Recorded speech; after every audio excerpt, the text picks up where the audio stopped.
We have zero plan on how I'm supposed to do this. We did not. Hi, I'm Marcus T, and I'm black. And this is Ask a Black Snowboarder. And I've been sponsored twice. You can follow me on the Instagram @DigBeats. Can we just use that? No. Come on. No. Come on. No. Oh. Fuck no. Are you kidding me? The only black kid picked last ever is in an all-black school. Like, no. No. Never picked last. Are you kidding me? Like, one, like, the fact that I'm black and don't look like a total goober out there, at least some of the time, that's intriguing to people. But then also, like, spend my summers as a goddamn golf pro. I spend half of my life talking to old rich people. I can meld, I can blend and just assimilate into that shit just fine. Old people love riding the chairlift with me. I give them coupons to my friend's ice cream shop, Stirpan Creamery, Main Street Breck, check it out. Sorry, Avran, didn't mean to plug another business on the show. Does he want a sponsor? I'll take his money or free ice cream. Yeah, good point. This is my show, too. I can do whatever I want. And yes, we'll talk about that. Cha-ching! I got coupons. Yeah, if you guys see me, I got coupons. Let's hit it.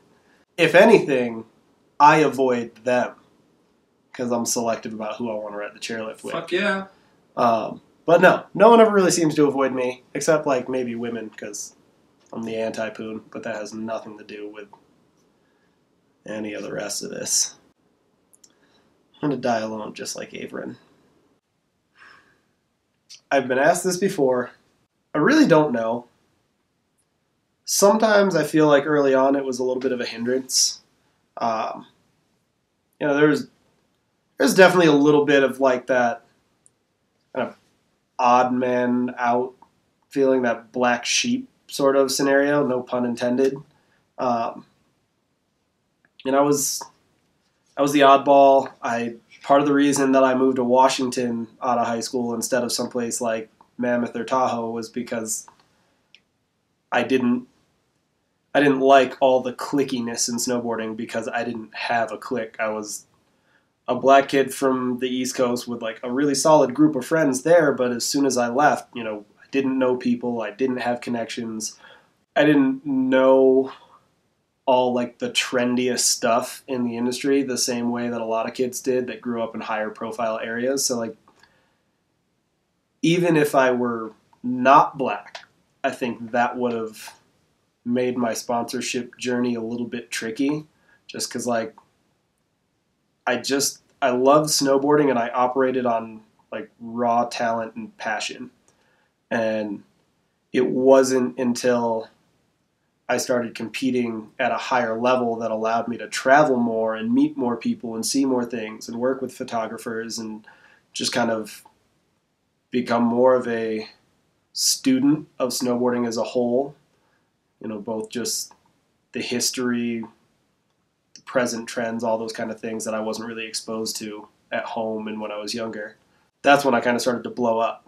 And at that point, like once I had learned what the game was, and granted I still didn't participate in a lot of like the super trendy stuff, but once I knew like what the hype was, it kind of gave me the ability to like choose to take a different path and have that be seen. People could see that I wasn't just not trendy because I didn't get it. I chose to do something else, and it kind of lended an added uniqueness to my snowboarding. And then on top of that, it's like, oh man, Andy's black too. He's just, I don't want to say breaking the mold, but I guess kind of stepping away from the status quo. And that's sort of the transition, like the turning point where I think it started to help me a lot being black. Because, at the end of the day, everyone that wants to be sponsored and get a paycheck or at least snowboard for free, like, you've got to do something to set yourself apart from everyone else in a positive way, like not just being the biggest asshole on the hill. So between having a fairly unique style, being black, and also just kind of, I don't want to say not playing the game, but playing it differently as far as the industry goes. I think that became a pretty big asset in the years prior to like me getting broke off and sort of getting forced into retirement. But yeah, I guess short answer to the question is it's essentially a little bit of both. The industry is always changing, and so are those social and business dynamics too. And what's marketable today might not be marketable tomorrow. So, you know, like if we'd made this show in 2005 when I first moved to Washington and lived with Avran, probably would have tanked. Or it would have blown up and we'd have like 1,000 views a video instead of 100. Probably not. And we've never really been that funny. All right, so this has been Marcus Stevens, your resident black snowboarder for Ask a Black Snowboarder, brought to you by the Angry Snowboarder. I'm not angry, he's angry. Let's remember that. I'm not angry. I love you guys.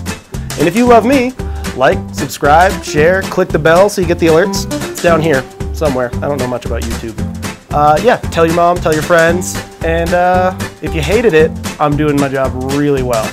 We'll see you next time. Oh, and don't forget to leave comments, because I will talk shit to you.